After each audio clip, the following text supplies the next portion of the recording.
What's up, Emoja? What's up, my brother? How is everybody doing? I'm chilling.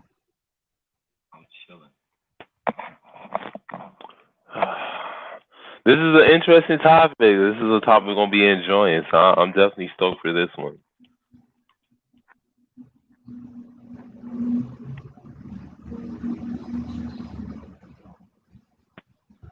Yes, it is a very interesting topic. I wish we could have got somebody who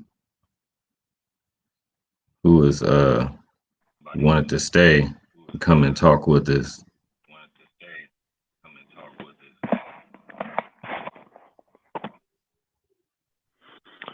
Yeah, but in our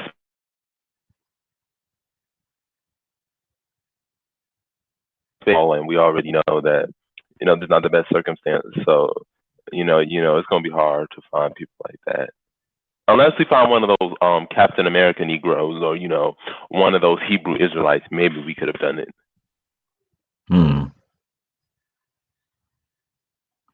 What's up, y'all who already in here?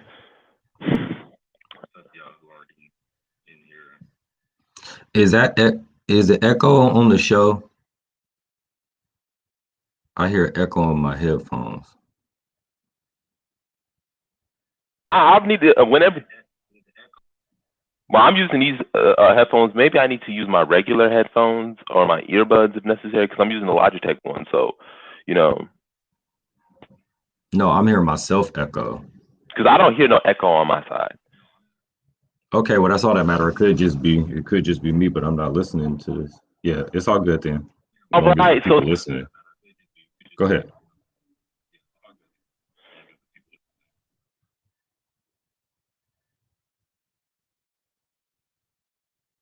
should we stay or should we go? Now, you already know the BAIO position here, but the first question is what does the future?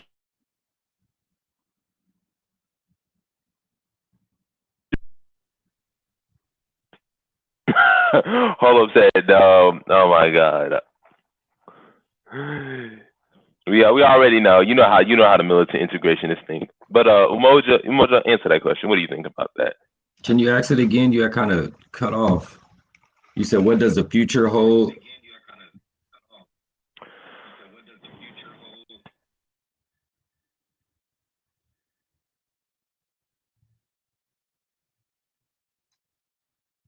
Black America look like? Everybody in the chat room. Is it me or did he cut off? We gotta fix this because this is some ridiculousness. Can y'all hear me?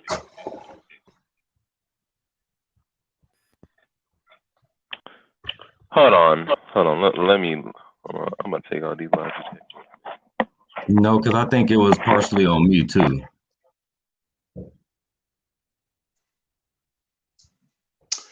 Sorry, y'all listening, but we're trying to make sure this is right.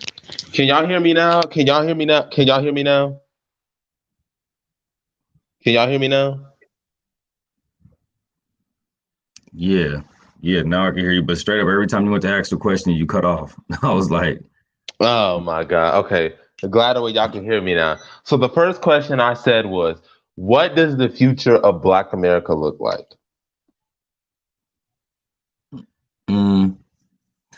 I think it looks the same as how it's been looking. I think it just looks the same, That's the easiest way that I could answer it. I just don't think anything is gonna change. It's gonna be, I think it's because if you look at the future, when it comes to the economy, we're at the bottom. When it comes to just having power in the place that we call home, we just have none. And I think though that what will change is that there will keep on being new systems and new things to argue about. I think that Black people will continue to lead everyone else's charge from gender issues to just include LGBTQ issues to to what they call it, the DACA kids, the dreamers and stuff like that, the border, the immigration issues. We'll continue to be the leaders of that while being at the complete bottom of everything else. I was reading something actually in a group that I'm in a local, not like a nationalist group, but just a regular group, like Black people in this city group. And somebody had said something about Obama, how he didn't fight for reparations or something, and then saying how Joe Biden can or something like that. And one brother made a comment and he said a bunch of stuff, and he was like, congratulations, Black people, you're gonna forever be an underclass. Because like even now, the first thing that they doing, like, it's not looking at Black issues and stuff. And I just clapped for him, like, man, finally somebody said something that makes sense in this place. And I just think it's gonna be the same, sadly. Like, I don't think I don't it's yeah, I could say a lot, but I just think it's gonna be the same, plain and simple. I don't see a future for Black people in America. What you think though? What you say? I don't see a future for Black people in America. I mean, I do understand, having the need for solidarity with other groups, but at the end of the day, America was not built for us. I get really frustrated when people say we built America, even though you built it against your will. And when you say you built America, it implies that you did it by consent or that this was something mutual, and that just wasn't the case. And they only wanted you to build it because you were cheap labor and you were slaves. But once you got off the plantation, you were worthless to them. You meant absolutely nothing. And a lot of America's founders believed that, once slavery was over, you needed to be deported. You needed to go to the West Indies. You need to go to South America. You need to go back to Africa. And a lot of African Americans were for that. And so the fact that that hasn't happened, we're just in the same perpetual, state of racism, because we know that America really has hostility to our issues. We know that America doesn't care about our issues, or that America doesn't appreciate Blackness but is anti-Black. And yeah. To add on to Holub's question, to Holub's point, that's the unfortunate reality. Is it's not that Black people cape, it's the fact that you cape for the wrong people. You know, you gonna cape for Joe Biden out of all people in the Democratic primary, rather than, let's say, Bernie Sanders or Elizabeth Warren, if you consider her, or Julian Castro. You had a bunch of different Black people, and you chose Joe Biden out of all people. And the thing that bothers me is that they say, "Oh, we saved Joe Biden's thing." No, you made it Joe Biden's career easier, because the reality of it was that Joe Biden couldn't have won those southern states without Black support, but he wasn't winning white or Hispanic voters either. Like, he wasn't winning white or Latino voters, but he got Black support, and then that's basically where it went from there. So what I see in the future is just we're going to be in the same position of constantly begging, people are not taking our plight serious, and just having a bunch of conversations. And I'm up for conversations, but at the point I'm just like, this is wasting my time and my energy, and maybe I need to redirect, my energy Yes. and time towards something else. Yes. Yes. You just said that last sentence. That last sentence was everything. We can end the stream. Like, straight up, man. Because that's what I've learned is that the system, in terms of the American system, is created to have Black America doing exactly what it's doing. Everything from the people who fight to get seats in office to the little revolutionaries who scream Black power and like play with guns and stuff like that, like literally sometimes playing with toy guns and shit. They need that to keep the system going, because on one hand you need some semblance of hope. You need the Obamas. You need to be able to say, look what y'all did. Y'all got somebody elected. Y'all do have power. Then on the other hand, you need the agitators to be talking about the system, because then this gives some people jobs. Like, literally, this keeps things going, so that when something happens, we could have a distraction for the people. Like, it's cold how Black folks is used in America, man. Like, it is a cold system. Like, straight up, we're the best at everything. We're the best doctors. We're the best entertainers. We're the best sports figures. We're the best talk. We're literally the best at everything, but have ownership of like none of it. So we have to go to one of them to even use our talents. Like, man, if you really, really, really think about how special Black people are, it's like really sad, because we keep ourselves in this weak state. We keep ourselves in this weak state, and we'll keep on talking and keep on talking, but won't make the move to actually do something about it. So I see the future as just more of the same, and I ain't got time for it. So just like you said, like literally, I don't even want to even engage with people who ain't talking about it at least. Like, let's even talk about like what would it be like, even if you ain't with it. Like, let's have that discussion. But yeah, so And go before ahead, we that's get all on I to the got. next question, and before we get on to the next question, that's why like I stopped with the whole, this militant talk, or America's this, and oh, white people are this, because my response is just okay, but you're not doing anything. You're still here. You don't want to leave. So it's like, why are you complaining?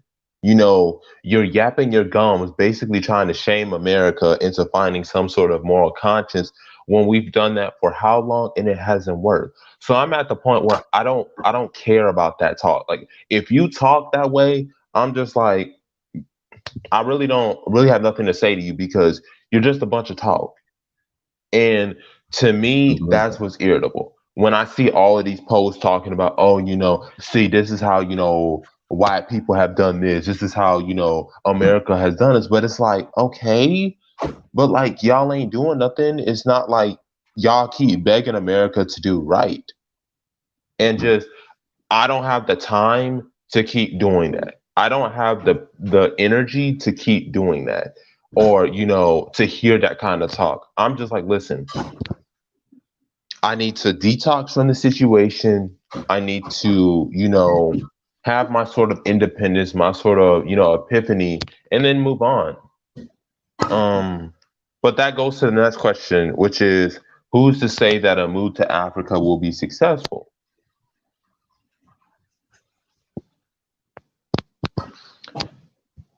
Well, listen, nobody is saying that when we move back to Africa, there's going to be roses everywhere. It's going to be a utopia. We're going to be living on streets of gold. We're going to be having, billion-dollar mansions and all this stuff. Nobody's saying that. But what we're saying is that Africa allows for an environment for development. And I compare it to the analogy of a hurricane. And people are saying, well, what does a hurricane have to do with it?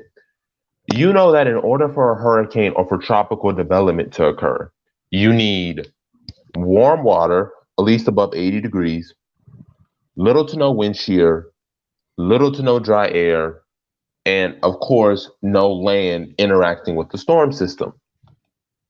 A hurricane can't develop itself if it's constantly facing dry air or it's constantly facing high wind shear.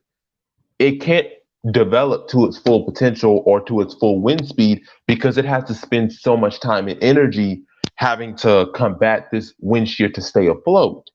And that's why eventually it reaches a point where the storm gets torn apart, because it's facing all of these issues towards development.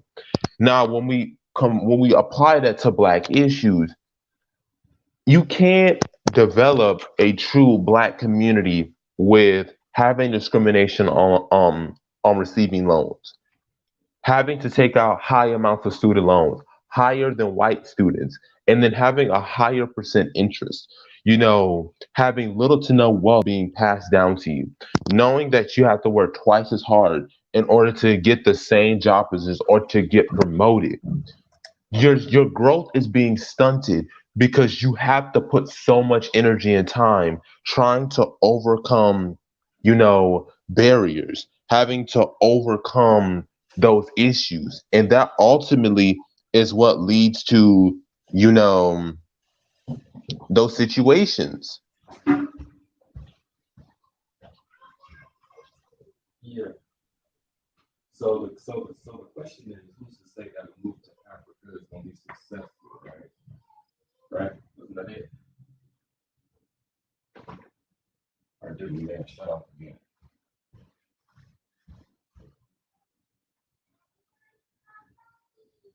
You muted now, Barbara.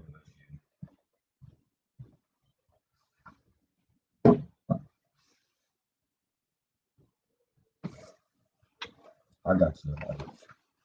Can y'all hear me right now? Yeah, y'all can. I see my thing moving. While Jabari get ready. First of all, if you can't make it in America, Yeah, I'm back on. Just my connection cut off for a second. Oh, wait. can you send Hollis the link while this person? Yeah, I already sent him. I already sent him the link. He should check his chat, and then I sent it to him. So first of all, if you can't make it in America, then you're not going to go to Africa. You're not going to go to Antarctica. You're not going to go to Europe. You're not going to go anywhere to make it if you ain't got the common sense to make it in a place that you from. First of all, like I don't think that the idea is like, oh, just you like a kid who's mad at your parents so you run from home with no plan. So and even then, it's not for sure that you're gonna make it, depending on what make it is to you. Like I don't plan on oh yeah, we can have it now. I'm about to have this like multi-billion-dollar corporation or something like that. Like Umoja. Some people are saying in the chat they can't like hear you. You're talking really low, like you're in the hallway. Can you like find somewhere where you can so we can hear you? we just open this up. Is it better now? Yeah, it's better now. Okay, yeah. I was in the kitchen moving and grooving. I wait till I'm not talking though. But yeah. If you can't make it in America, you're probably not gonna go somewhere else and just recreate yourself into this like superstar or something. If that's what you mean by make it, right? But see, I'm not thinking of a Western way of thinking when I say, oh, let's go over here and make these moves. It's about creating our own. It's about creating our own realities. You know what I mean? Yeah, but Umoja, although I do understand how some people say, well, if you can't make it in America, oh, you're not going to be able to make it in Africa. But I kind of have a different approach to that because, going back to Africa can lead an opportunity for people because it's the right environment. Like I said with my previous analogy, it's about having the right environment. Somebody may not, you may not reach your full potential until you move to Africa. You may not reach your full potential until you go to that nation and you see the opportunities there or you feel like you have a chance. It takes time and you need that sort of room for development. It's when you have that environment like a nation of our own, we can invest in what we want and we can build that character and intellectual development. So we can build ourselves to becoming an engineering powerhouse or information technology powerhouse because you have the environment to have the investments, the support, the research opportunity, the internships. But when you don't have that, that sort of environment, it's impossible for stuff to happen. And let me address Baruchi's point real quick before you guys chime in. We need to be, yeah. So the question that he said was, Blacks need to be positioned correctly in the U.S. as an African people, African lobbies, cultural nationalism, and also be strategically engaged in / across Africa. They should be, positioning themselves as an African people, but specifically, you need a nationality. And so that's why we advocate for nationhood, because you need to be able to differentiate, yourselves as like Nigerian American or Cameroonian Americans or Somali Americans, so that they know it's clear, there's no ambiguity. We already know that this is the group that we're talking about when you say this. You don't have to be like, oh, does it include Jamaicans? Does it include Antiguans? No, specifically, this is what Black Americans or Blacks in the U.S. are referred to. And then we can just start trading with that nation state and then trading within the African Union. And then that builds up influence. And then that allows us to build soft power. And it allows for us to make moves in America. But without that nation state and without that nationality, it kind of becomes hard. And, before I want to talk about something real quick about that when it talks about nationhood, right? because it talks about reparations, which that might go into number 3. So I'm actually gonna hold back and let Umoja and Hola talk about it. Can y'all hear me? Yeah, we can hear you. Okay. Peace, everybody. First of all, good morning. Hello? Yeah, we can hear you. How are you doing? Yeah, I was saying peace to everybody. Good morning. Good afternoon. Yeah, I think when it comes to what the question Baruti is asking, it always goes back to something that I've always, stated whenever these questions are asked is there is no us, there is no we, there's no our on a social, economic, and political level. So for me, this whole strategy of trying to have one foot in Africa and one foot in America, it sounds great, but it's like moving the chess pieces around when you don't really have any actual game going on. It's like we're skipping the process. We're trying to strategize without organization. And that's my problem. We got to have something that's organized first before we do anything. I mean, am I wrong? No, you're right. And actually, it's a good thing I did that live stream, last week where I said, developing the right mindset, what does it entail? Because you have to understand the fundamentals before you can really make moves. Like, you have to know what a nation entails. You have to organize. You have to know what organization means. What does structure mean? Because you got people who talk, well, let's make these moves, but like, you're not organized. Like, I need organization. Like, I need a structure. Like, Right. I need fundamentals. You have to know the basics. You can't build a building. And I was speaking about listening to Minister DeWoo last night.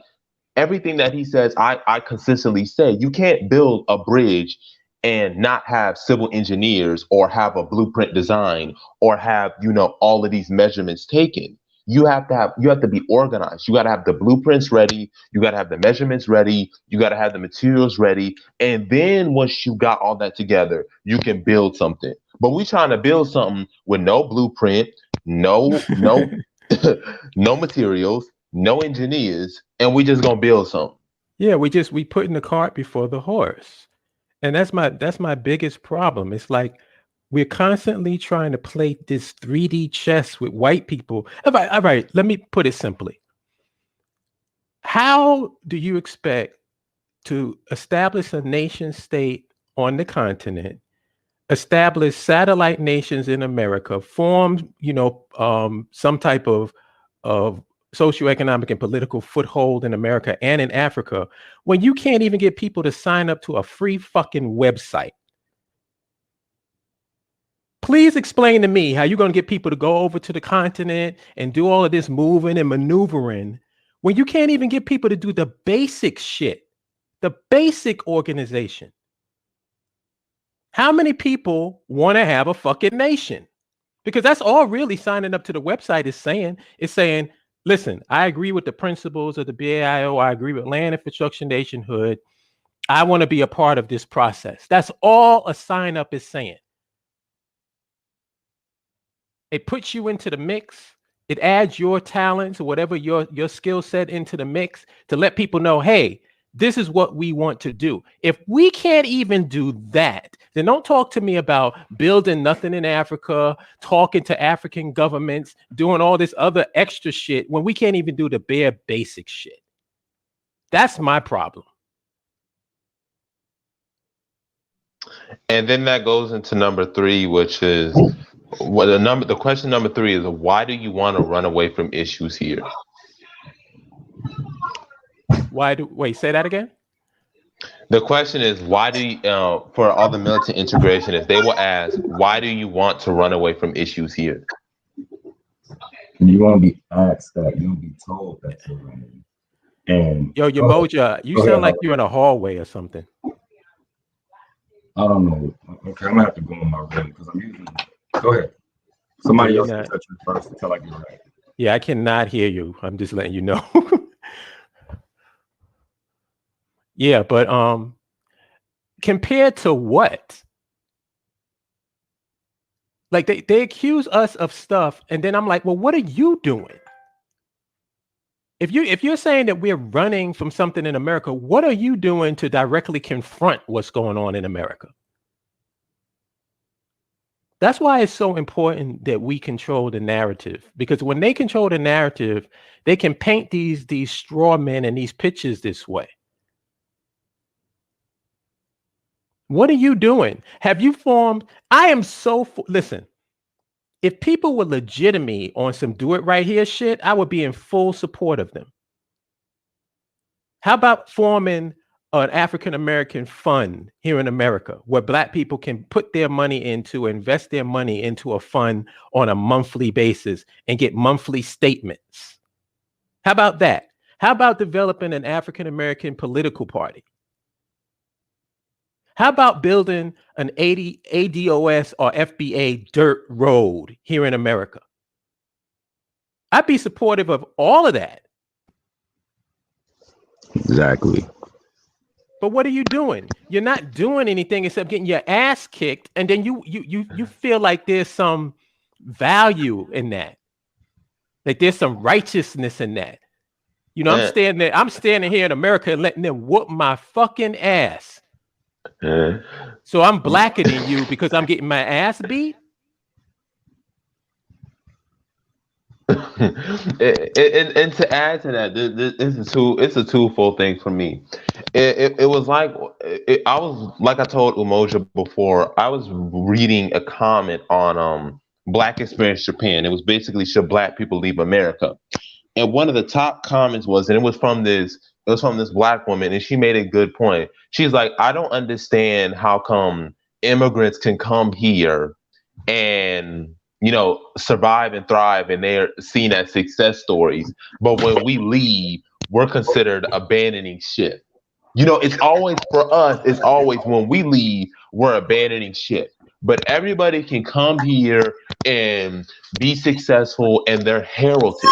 They're seen as success stories. They're seen as, something to be admired for. But when we leave and say, hey, I want to go to Nigeria, I want to go to Russia, I want to go to South Africa, Liberia, we're seen as, oh, y'all just abandoning shit. Why y'all running away?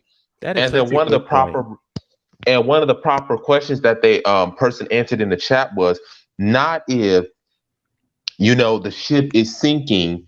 And another example would be, if you are in an abusive relationship with somebody and somebody's abusing you, they're hitting you, they're emotionally traumatizing you, they're mentally traumatizing you, do you say to that person, or do people usually say to you, you should try to work things out with your abuser? Or do they say, listen, this relationship is toxic, you need to get out of this relationship? Well, it's because people will say that to Black folks because they know that our job in the system is to be the burden bearers. We are the bearers of the burden of this quote unquote struggle. So if you're not willing to just sign up and capitulate to being a part of the struggle, it's just like now when you see somebody who will call an Uncle Tom, somebody who doesn't give a damn about nationhood, who doesn't give a damn about black people's troubles. He has a really good job. You know what I'm saying? He's probably in a Fortune 500 company. He's living a fucking great life, and he never thinks about nothing. And we call them Uncle Toms basically because they don't care about the Black struggle, pretty much. Like, even if it ain't on the nationhood stuff. So that's how they see the flip side of somebody who's a nationalist saying, y'all, fuck America. Let's go to Africa and build our own. Now you look like an Uncle Tom. That's the cold part about it. They literally look at you like you leave in the struggle.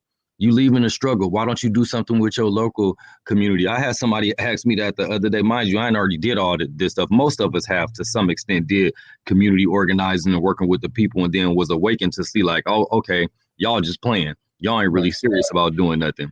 But I had somebody say, yeah, something about the community. And I was being nice. I was like, I don't know what community you think I'm trying to be a part of. You know what I'm saying? Like, I'm not trying to be a part of y'all stuff. I'm not trying to be involved in the hamster wheel activism that we engage in. Like, if you ain't willing to just keep on doing the same shit and hoping that one day one of these presidents is going to do right by us, hoping that one day reparations is going to come. And just like Brother Holub said, there's shit that we can do here right now. There are things that we can be doing right now that is effective action, effective activism, not just doing it just to be doing it. Like, why are you doing the same thing you've been doing for decades and decades and decades and expecting something to be different? It just doesn't make sense to me. But it's not about running at this point. It's about being intelligent. Simple as that. I want to make 2 quick points if I can. I had a discussion with Underrated Mind on the phone the other day. And the question that I asked, and we both asked really is, when you're in an abusive relationship, what is considered a win? What's considered a W? Because the way I see it is, if you're in a dysfunctional relationship where your mate comes in and they either swinging at you because they had a bad day and y'all getting into a fight, and they come at you, you come at them, that can lead to a very violent and deadly situation. So is winning beating your mate inside of the house, or is winning getting the fuck out of the relationship?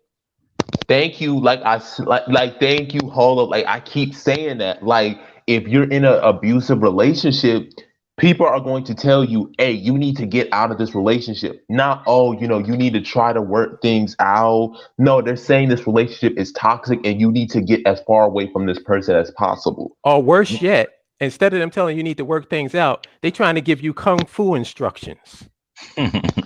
They're trying to show you how to beat your mate's ass in the house. And is that considered a victory? If your mate is laid out on the floor and you won the fight, is that the victory that you're looking for?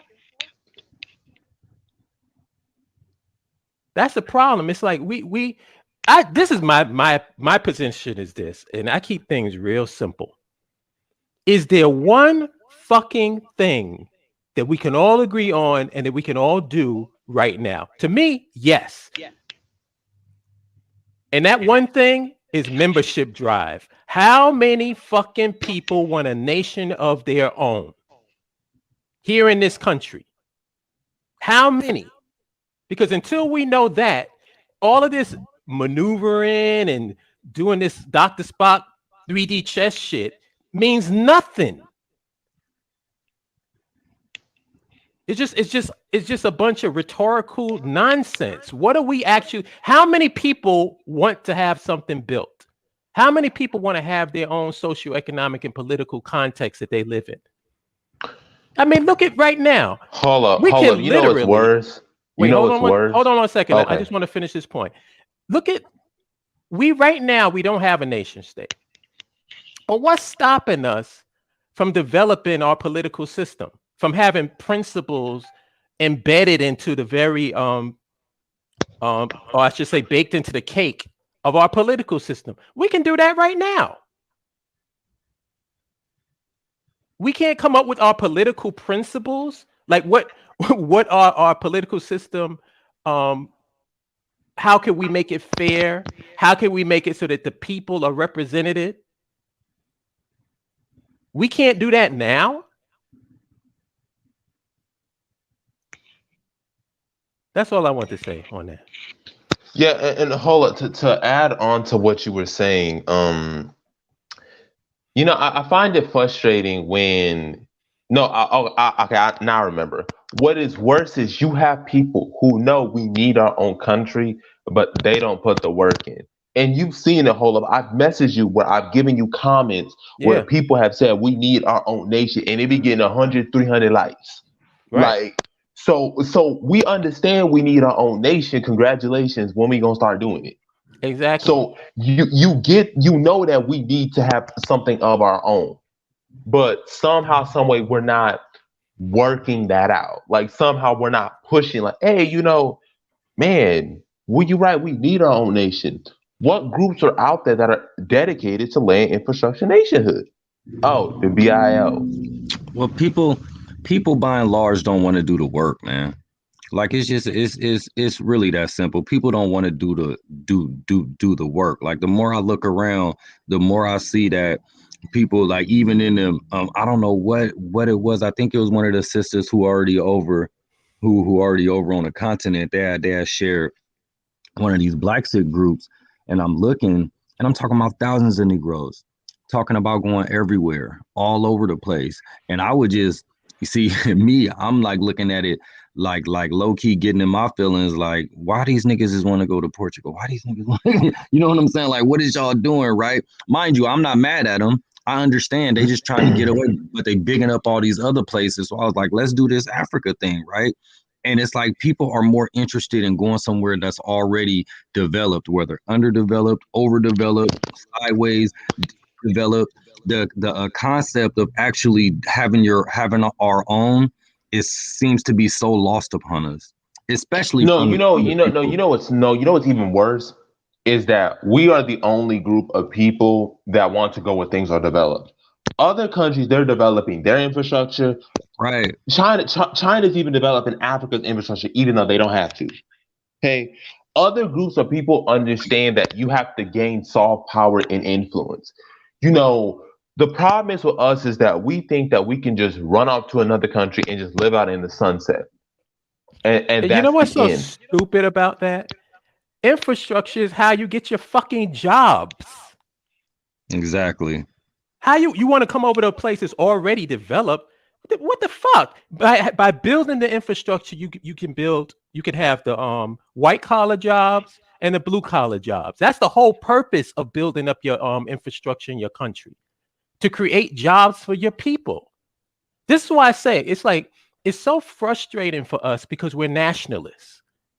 We know what a nation is. And we're a bunch of fucking electricians having a conversation about electricity with fucking plumbers. Exactly. You don't even understand the very basics of this shit. That's a good analogy too. And can I ask y'all a question? Go ahead. What if the BAIO, in a perfect scenario, let's say that the BAIO had 10,000 real members, no spam and bots and all that shit. 10,000 real members on the website. What could we do? I'm gonna let Jabari answer that question. So you can do things because you have numbers. And hold up, I was thinking that same thing just yesterday. I said, it's like, well, if we go back to Africa, one of the comments was, well, going back to Africa requires capital. Okay, well, if you need capital, you're going to need large sums of people as well, because you need human capital. If you have 10,000 members, we have some human capital to where we can come in and say, we can renovate, this infrastructure. We can build your roads. We can build houses, and we can start getting things going. But if we don't have a large number of members, it's useless. Exactly. One person can't do everything. Like I said before, let's say we had 25,000 members.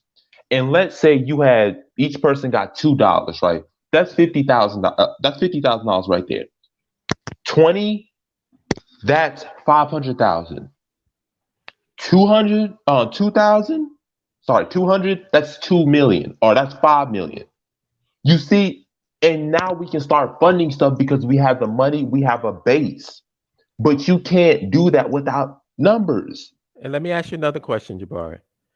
Look at it from an organizational perspective as well, in terms of structuring the organization. What could we do with 10,000 members? You can do a lot. You can create different branches, different divisions. You can create things for specifically what people want. So exactly. If you have people for technology, there's people in the technology field that you can go to. And then specifically, we can start investing and doing our own research. Because in order to build a nation, because I was listening to Minister Dawood before yesterday, and in order to have enough skilled people, you need educators, you need teachers, you need facilities. We can't build that without numbers and without a division. Yep. Great. So the BAIO engineering. Okay. So we got somebody who has a master's in engineering, a PhD in engineering. Great. We can then create the codes, the building codes, and then we can start to navigate. But without that, we can't do anything. Right. And so it seems to me. Oh, I'm sorry. Go ahead. Yeah, and to answer Baruti's question, I think one of the guests, Jabari, Umoja, or Hullup, should publicly debate people like Tariq Nasheed. FBA says ADOS is gaining rabbit hole influence and telling U.S. blacks they aren't African. And see, that's the unfortunate reality in America. All the people, all the wrong people that should not have microphones have microphones. And all the people that should have the microphones don't. We could easily all destroy Tariq Nasheed's argument. But because the fact that we don't have a huge microphone like he does, we can't come in and destroy his arguments. I think we have to slow down a little bit and consider what we're talking about. Yes, we can destroy the arguments easy, and it might even be a couple people that say, well, that makes sense, but the people who will be listening will be FBA and ADOS people, and all they would do is just stall and come up with every excuse why our rebuttals is ridiculous and wouldn't work. I think that would be a shit show. Honestly, I wouldn't be at all interested. I tend to agree with you, Yamoja. And my position is this: we give these people way more importance than they really should have. Right. Tariq Nasheed has what as big as a microphone as he has. What the fuck is he doing? What are any of the people that's following him? What have they scratched anything? Have they built one dirt road in this country? No. So why are we acting as if these people are somebody that we should even be what we should be doing? The number one thing for me is throwing out the flare to try to get people of like mind to sign up to see how many people want to get the fuck out of here, who want to have something of their own, who want to have a nation of their own. We need to know that. How many people in America, how many black folks want to have their own nation? And there should be an outlet for them to sign up. And we already have the outlet in existence. Mm-hmm. So like with me, I'm going to say on a personal level, when I speak to friends and I speak to associates, I ask them that question. And if I get a positive response, I say, hey, sign up to this website. Yeah, that is true. I mean, I'm not saying that we should give them the bright of day, but I do understand Baruti's point. Now, you can say that they're going to do a bunch of stalling tactics, but that's for his followers. But for black people who are not part of FBA/ADOS, they're going to look stupid. And that's the point. We're not trying to get the FBA ADOS people. Listen, they can do whatever they want. But the reality of it is it's projection. It's about projection. And if you can project these people as they're not intelligent, they don't know what they're doing, then the average black person who's not part of this group's like, why would I want to? These people don't know what they're talking about. Why are y'all listening to these people? Mm-hmm. It's like, why Democrats in the political, it's like why Democrats keep losing. And the reason why Democrats keep losing is because you're trying to appeal to Republican voters that are going to stay with them no matter what. You need to appeal to your base and to independent voters. To Republicans, you're going to always sound extremist. But for independent voters, those Republicans are going to sound not intelligent. They're going to sound ridiculous. And so that's how I kind of see it like. If I had to pick my dream team, like if we have to have a people to represent the BAIO to go up against FBA and ADOS, my pick is Jabari, Dundada, and Minister DeWood. All people involved in the skill trade. And they will fucking massacre anybody into the fucking fetal position. That's my personal opinion. I mean, I'm not against it. I'm not against debating. Because there are some people who think or feel some value in that. And and also by winning and stomping them into the fucking ground, it doesn't hurt us. It actually helps us. So I'm not against it, but I think that we need to concentrate on what the most important thing is. And the most important thing is reaching people of like mind I mean, the sentiment is out there. If anybody listen to Stevie Wonder, anybody listen to I'm about Meek, to say the sentiment is there. It was on the African anybody Diaspora listen channel where she was like Demetra. Oh, my bad. I'm sorry. Anybody listen to Meek Mills, or it's a sentiment that's out here that people are tired. They're tired of the American bullshit, and they want something different. We can actually take advantage of that sentiment, but we got to be focused on what it is that we have to do. And as far as I'm concerned, the focus should be on getting people to sign up and getting as many people as possible to know who wants a nation. We don't want to be like the fucking Black Lives Matter, where it starts off with nationhood. Next thing we talking about statues and Aunt Jemima pancake mix. We got to be focused. You know what? It's a good thing when you talk about debate, Dawood, Tanzada, and me, because the next question that I brought up is one of the talking points that people are going to constantly bring up. Number 4. Isn't Liberia an example of why African Americans should not move back to Africa en masse? And Umoja was in the Umoja. You know the thing we was having last week, and you can answer that question. Well, I don't think I think it's now that argument. The reason why that argument kind of kills me is because it's not put in any context of time and what was happening, how that was developed, how the organization that quote unquote created Liberia, and then the politics. We don't know most Black Americans who will say that don't know shit about the politics of Liberia to even be speaking on it like that. They just know some bad stuff, some of the bad happenings, and then use that. But when I look at it today, I say Liberia actually stands for more of a reason why it could work. I don't see it as a failure at all, actually. And I can go back to what when Halapai asked you about having 10,000 members. So let's just imagine that 1,000, there's 10,000, right? And 1,000 of us. Just think about what 1,000 is, right? 1,000 of us planned one trip to one African country. 1,000, like not less than 1,000. And we went into the governments. We went, and every time we was out, it was like, a couple hundred of us. Like, it was noticeable that we was a big group, right? And we go to wherever their capital at or whatever. We talk to some insiders, talk to some business people, talk to the government, and we say, hey, there's actually 9,000 more of us back in the States. A couple of us are in Nigeria, a couple of us are in South Africa, a couple of us are in Namibia, and we're looking for a place where we could develop this. We have our engineers, we have our architects, we have our doctors, and here's our plans. Man, I believe strongly that we would have suitors. We would have suitors because they'll say that these Black people is not playing. These American Blacks is not playing.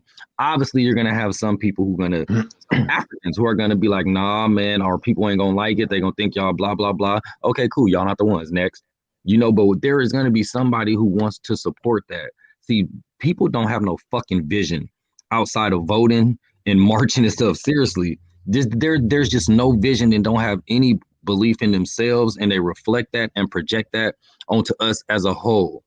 Now those are the people who I don't have faith in. But I know that I personally have vision, and I know that it's other people who have vision. It's people that's already doing it, right? And I'm saying it's just time not to waste time on them. Like, I accept you if you don't want to go and you just want to stay here and do politics here, that there's a place for that. Cool. I'm not gonna knock you. But then don't knock those of us who actually have a vision for something more, something better. Exactly. Chima just said something crazy dope. All this money that we have, all these Black celebrities and artists and entertainers that we have, I can't stand them because they will fund a press the vote issue. They will fund some like college fund They will fund some St. Jude's hospital. I'm like, fuck all that. Why don't you fund something that really give us free? You know what I mean? But yeah, I just think that we just have to completely let people who aren't believers be non-believers, because there are enough of us and we just still so scattered. It's so frustrating. There are a lot of us that want this, and we're still just so scattered and seem to not want to even unite. It's really frustrating. I passed the rock.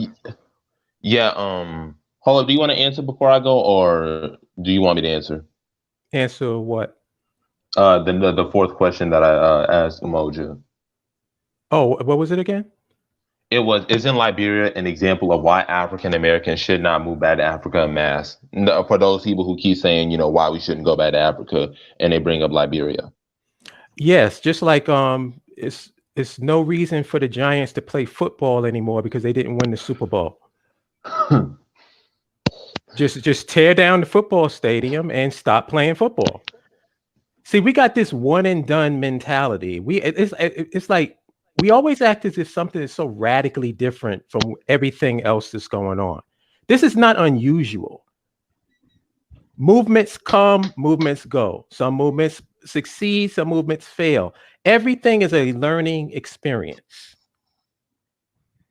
We're in America in the midst of the belly of the beast. Ain't nobody got it fucking right. So what does that mean? That we stop fighting? That we don't have a vision for the future? And personally, I'm getting tired of people asking, well, what's going to happen? What's the plan? Nigga, get your fucking ass into the game. That's the plan. What are you doing besides sitting back waiting to see what somebody else is fucking doing? That's what we tend to have. It's like everybody wants to just sit back on their ass and wait to see what somebody else is going to do. Get in the fucking game. It's so fucking simple. Sign up to the goddamn website and show that you want to have a nation. Because your information and your participation is there. Now, what level you intend to participate on, that's on your ass. Why is it on somebody else? Why is everybody sitting around waiting to see what somebody else is going to do? What are you personally going to do in terms of getting this shit off the ground? How are you going to participate? Yeah, and to add on to that, before I really get into the depths of the Liberia thing and me connecting, it's like comparing a job. When you go to a job and you apply for a job position, you don't ask the employer or the interviewer, what can the company do for me? You always say, this is what I bring to the table. This is what I'm going to do. Thank you. And that's how you have to apply it to this organization. When you are part of an organization, they expect something out of you. Even in college, what is it? You have to do community service. You have to attend meetings. You have to pay dues.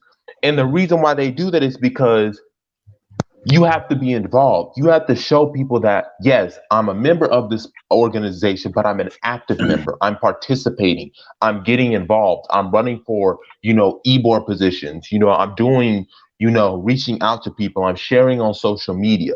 That's what matters. Nobody gave me brownie points in the BAIO when I reached out to that org last week, and me and Umoja went on and we had that meeting. There was no brownie points. I didn't get brownie points. I didn't get extra money. I didn't get none of that. Orders. No, there were no marching orders that told you to do it. I did it on my own volition. Why? Because I know the history of this country. I have a lot enough to wow a lot of Liberians. So why not connect with organizations? And then, similar to what Umoja found out, they're talking about the same stuff we're talking about. That members of that org, we were having similar discussions about, building the community, about investing in Africa. The same talking points. But if you don't do, go ahead. You know what?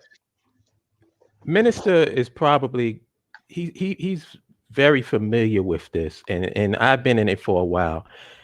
All of these people that think that you got this instant nationhood, add water and stir. Y'all gonna have some big fucking shocking surprises when it comes to whatever it is you're trying to do. Because we need people. We need human resources. We need bodies. Anybody that thinks that they're gonna go out with 5 people or 10 people and you're gonna establish a nation, you're out of your goddamn mind. You're gonna need people. You're gonna need skilled people. You're gonna meet a variety, numerous skilled people. Yeah, Fatty asked a good question. The one after that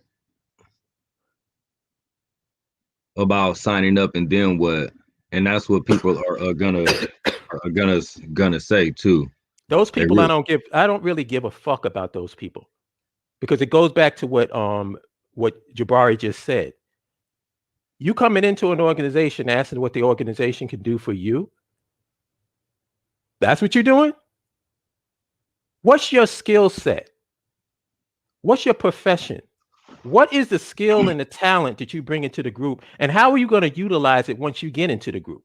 Are you going to get into the group and fucking complain? Because the default, this is so funny to me. The default for not being involved in nationhood is America.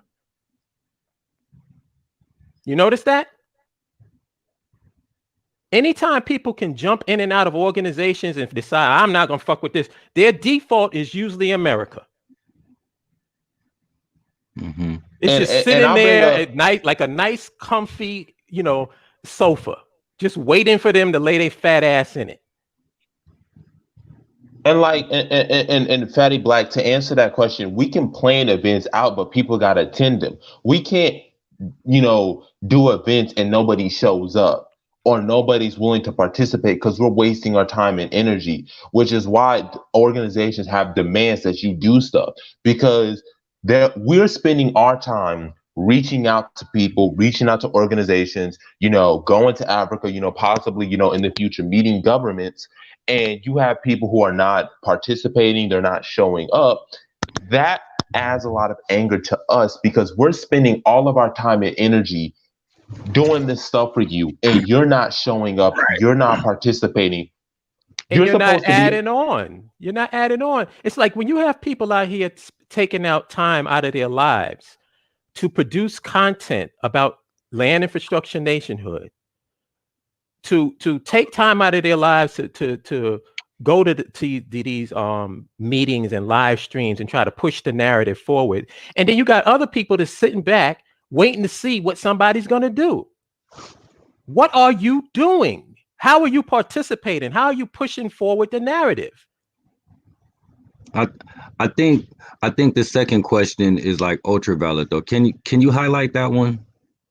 The one after he says what's up to Ronan. The people sign up for, cause I don't know if everybody can see it, but Fatty asks, people sign up on the site and then what, right? Which is a valid question for someone to ask. Now this is how I look. It ain't a valid question to me. Well, let me tell you why I think it is. If someone is signing up, this is a potential nation member, potentially, right? This is what they're signing up for. This is somebody who's going to be part of the government, part of whoever's constituency. So if they have a concern, we address it. And now if I'm a person who didn't know anything about it, I just came up to one of these things and then it was like BAIO, and then I was like, all right, so what y'all need me to do? You know what I mean? Like I think that's where I think is valid. Just right there. Some people may not be somebody who wants to go and put do a live stream or something like that, or come out and talk to the public just because they're an introverted person, not because they're scared or anything like that. Now in terms of I don't think that it necessarily has to be somebody's like, all right, here I am, niggas. Now what y'all doing and where we going? You know what I'm saying? I just want to tag along. But if somebody genuinely wants to do something and they really need the direction, then I do think that is valid in that sense. Well, those people. And this is I'll answer that question. That's why you have people, and this is why you have organization, because it allows for people to understand their roles. So for Hull Up, that may not be his MO, but for me it is. So Hold Up might not be willing to do it, but I might be willing to say, okay, once you sign up to the website, you can come into, like, let's say I made my own group chat. Let's say we made a BIO group chat and it had to deal with, organizing. They can come within me, and then I can be that leader and say, hey, there's a community service event that we would like for you to do, or you can do a social media. There's a certain day where we're going to plaster the BIO on social media. And so that allows for people to feel comfortable knowing that there's a person that they can go to. Because, one of the things that I've learned as being part of an e-board, being part of the ASCE, being part of the NAACP, is that people have specific job, tasks, and duties. Not everybody has the same, role. It's like, if let's say I'm part of NSBE and I want to know what community service opportunities are. You don't walk up to the treasurer or the secretary.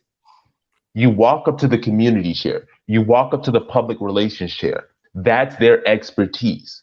So I think that once you have a few more members, and you say, but that doesn't exist. Well, we can create it. I like I said, there have been lots of thoughts how I can make the BAO better, such as, creating a news channel where I said every day of the week, starting this week, I'm going to start posting news, or, maybe I need to create, different, job tasks and duties. But according to what he's saying, you shouldn't be doing that, because it does, whatever that mechanism that's in place doesn't exist. So there you go. Why doesn't that affect you? Why doesn't it affect me? Why doesn't it affect why doesn't it affect the people that are producing content and being voices in this thing, sharing the content?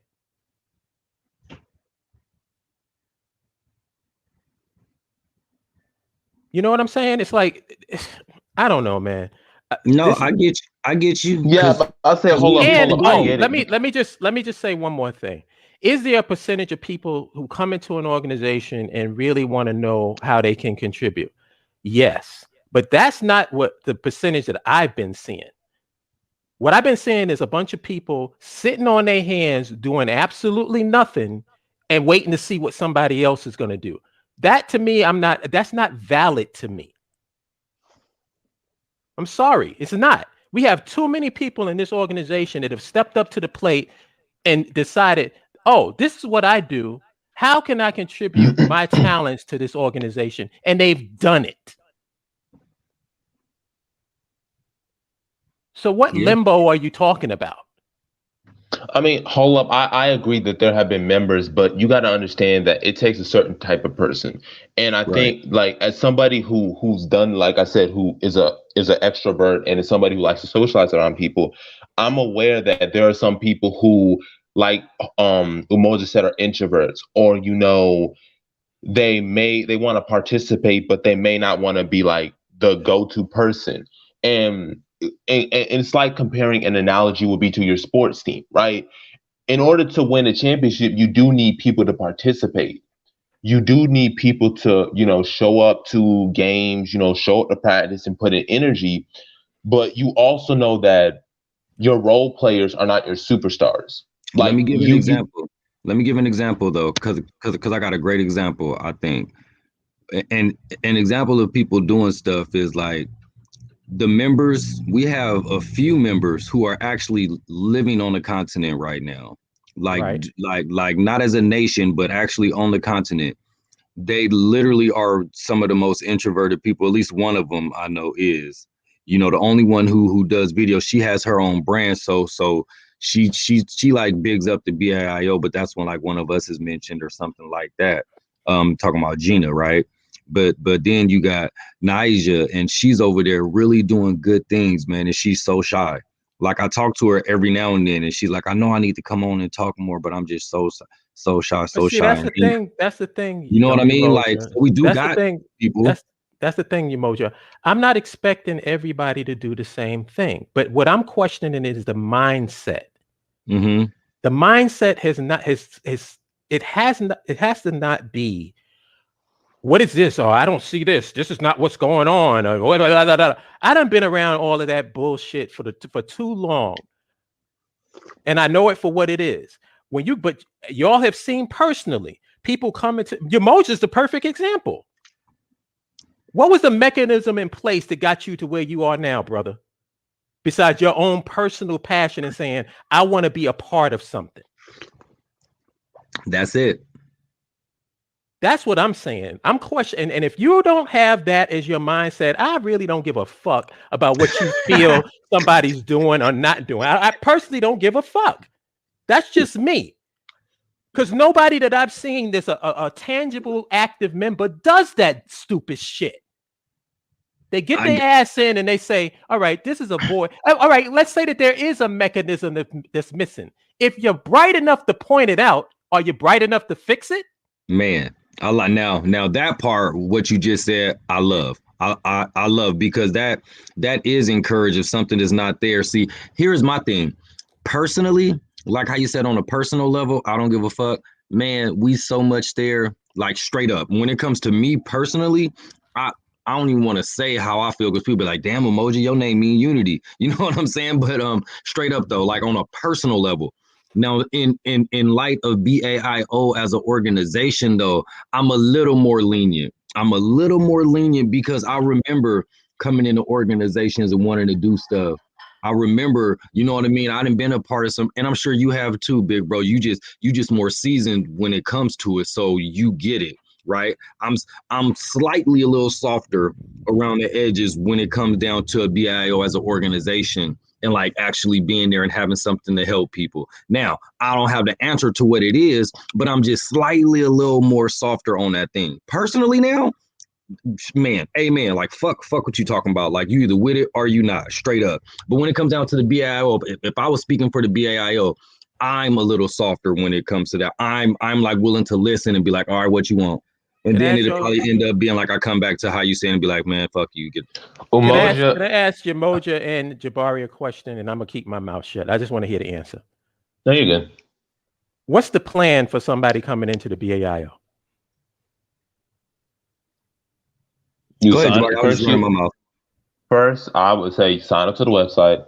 Then once you sign up to the website, then, we establish those different group chats and stuff that you can go into. And then once that happens, then we can go from there and we can plan accordingly. But first, you got to sign up to the website. Right. If you don't sign up to the website, then we really can't do anything, because you have not filled out an application. Like, it's kind of like, it's what every org does. You have to fill out an application. You gotta do this stuff, because we have to verify that this is you, verify information so that we can contact you and stuff like that. But yeah, that would be the plan. But speaking on that, and also that gets into number 5, which the question number 5 is, what opportunities does Africa have that America doesn't? I'm going to tie that into also BIO membership, and also being part of the BIO, is that some people just don't have that instinct. Like me, I've always been the person who I come into the organization and I'm going to be on the top, or I'm going to try to be on the top, or I'm going to work my way to being at the top. It was how, I was a member of ASCE and then went to going from that to being vice president, or, being just a regular member of the NAACP to being on the committee chair. I've always had that mindset of wanting to be on the e-board, wanting to, facilitate things, but that's just my nature.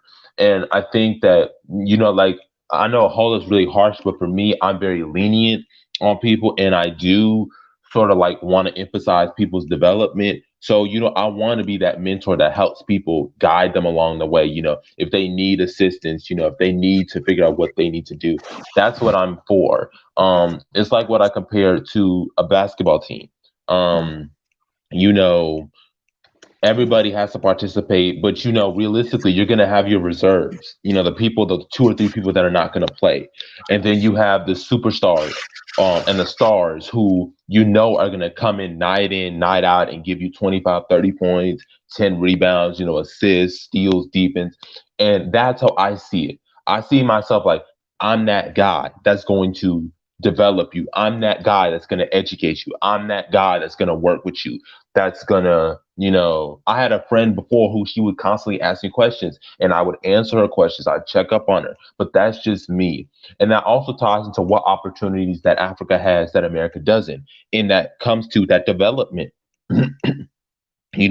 Like I mentioned before, Africa has 1.2 billion people. It has 30 million square miles.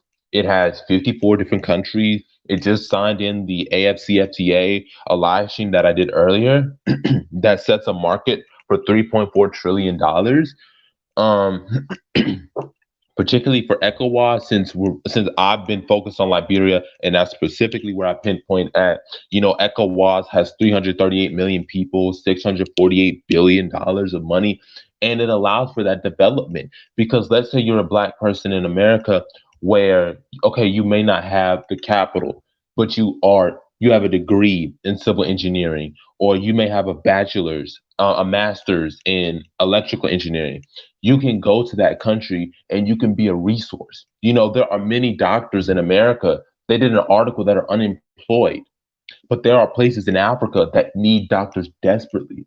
And so knowing that there are places and opportunities in Africa where we are needed and that I can fully develop my potential and focus on my craft instead of focusing on other distractions is a huge bonus.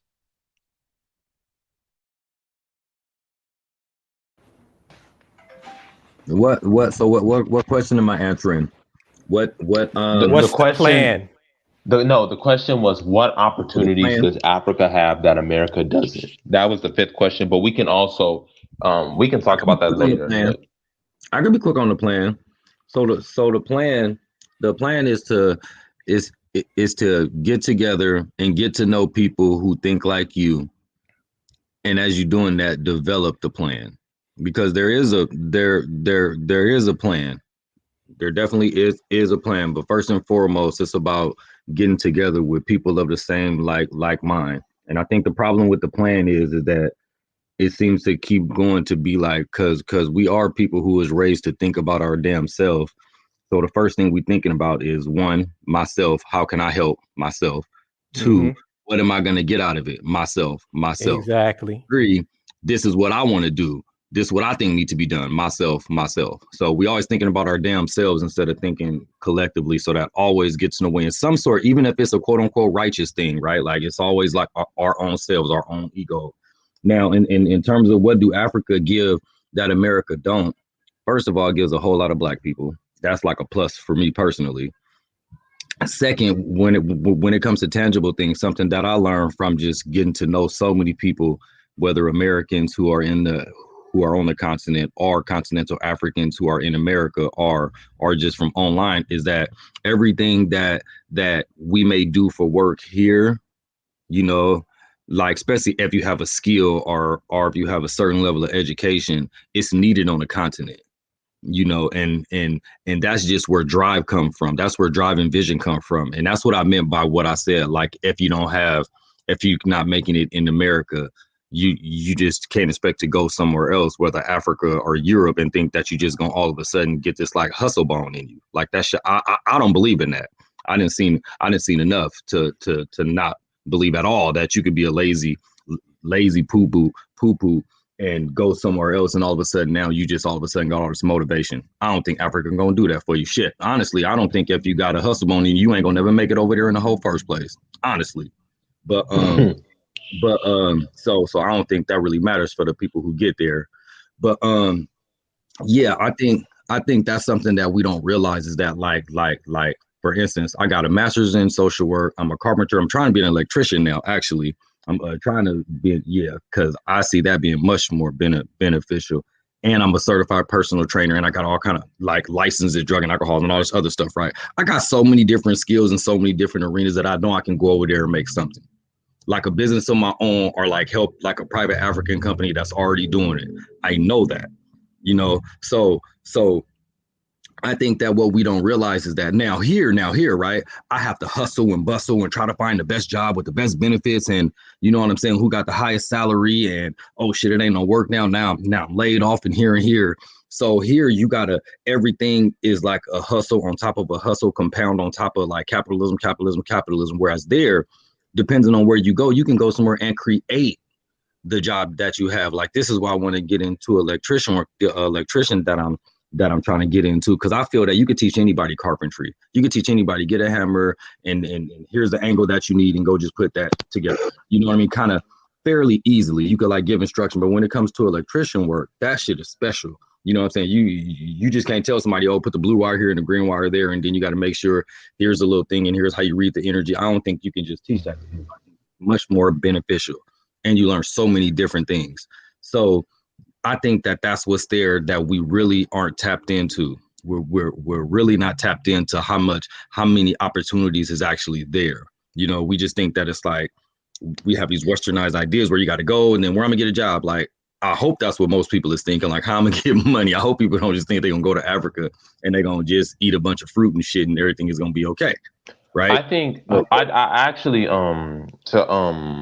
to answer Fatty Black's point, I don't think necessarily it's entrepreneurship, but it allows for organization. When you go to Africa, you know your skills are going to be needed, and we are able to organize ourselves and develop ourselves in the ways that we feel are best suit. We can focus our attentions on what we want.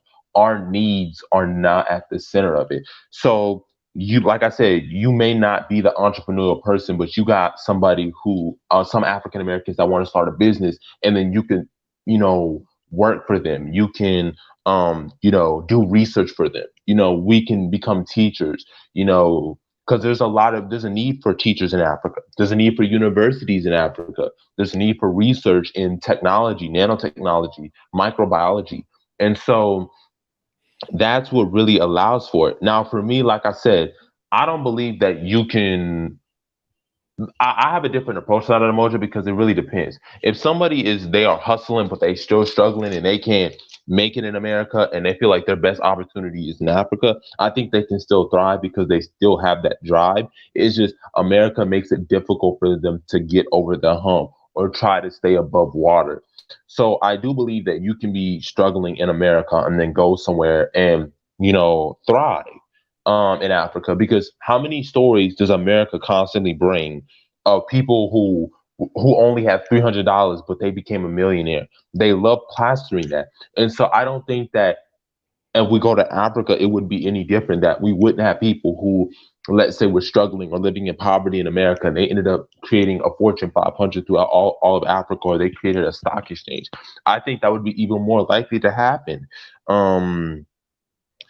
So, you know, that's why I said the opportunities in America, in Africa, are endless because we now control our destiny. And I think when you are in control of your destiny, that's when you really can thrive. Because in any sport, what do they tell you that you have to control? You have to control the pace. You have to control the tempo. You have to control how the game is played. That they control how the movement of everything. And so that's how I see Africa, especially Liberia, knowing the connection that it has to Black Americans. You know, we would be able to do what we want. So, you know, yeah, Africa.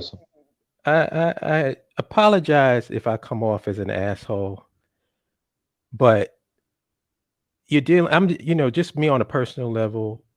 And I'm not going against anything you just said, Jabari, by the way. I'm just speaking. Oh, no, just have your opinion. Just let it go. It's like,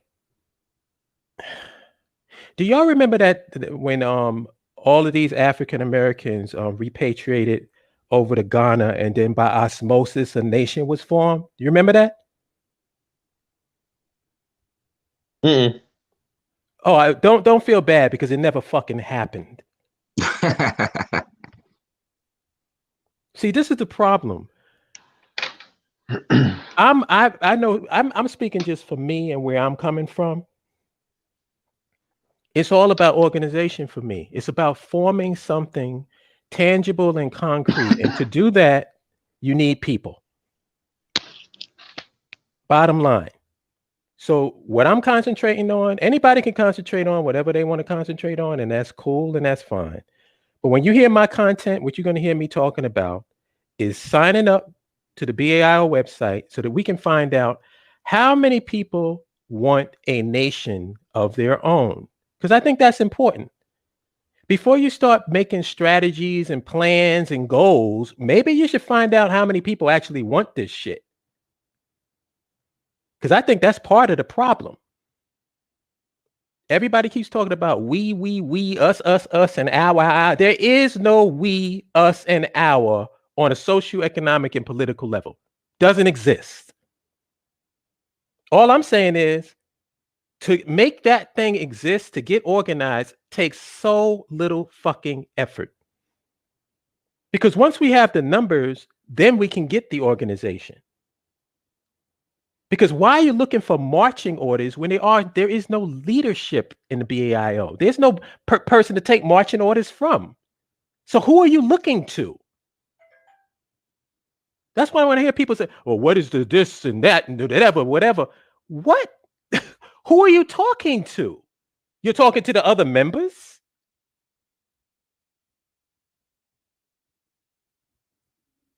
So the most important thing to me is how many people want a fucking nation of their own? Sign up to the website. Let us know what your skills and your talents are so that we can start structuring and organizing the amount of people that we get into the organization.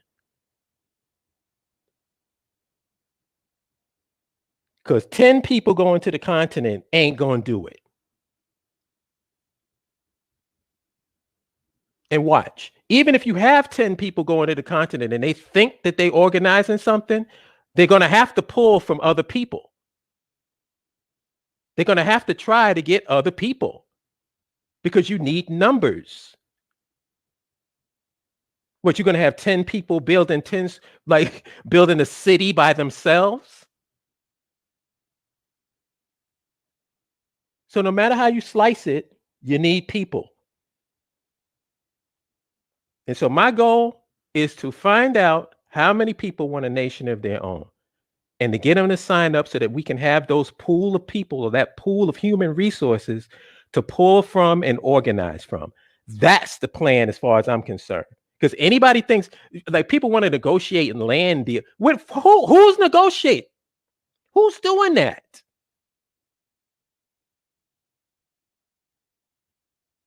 Who's supposed to be negotiating this land deal with these African governments? Who? I want names. You can't do shit until you get people. And I really don't know what to say other than that. And I apologize for my I'm just tired, man. I've been in this for a while. I'm tired. I'm tired of hearing excuses. I'm tired of hearing people trying to come up with 1,000 reasons why they can't be involved, or 1,000 reasons why this can't get done, or 1,000 excuses about why this is wrong. Well, this is the reason why this is because, man, shit, I'm not trying to hear any of that bullshit. If you see something wrong, fix it. If you ain't fixing it, then what the fuck you pointing it out for? Brownie points? Pats on the back? I'm sorry. That's it for me. Don't be sorry. Don't be sorry for spitting that shit. I just can't, man. I can't take it no more. I really can't take it no more. Every fucking excuse I've heard, it just doesn't fly with me anymore. When you got people taking time out of their life to do this shit, taking time out of their life, how much time does it take for you to post something or to share something? How many people shared this video? Man, did you share it on your profile? Did you share it on your social media? Just to bring some levity to this, man. This Ronan is low key hilarious, man. He says the cats that think they can build a nation with 10 people think building a nation is making a damn campsite. Exactly. I don't care if you 10 people 10 people can go to an African government, and if they are lucky, and you talk about a lot of luck, they can cut a land deal with the African government. Guess what? They're going to need more than 10 people. And where are they going to get those 10 people from? If you ain't put in the work to get membership, where are you going to get the members from? Are you going to go to the people that put in the work to get the membership, to get members? Like, you see what I'm saying? There's no way around that shit.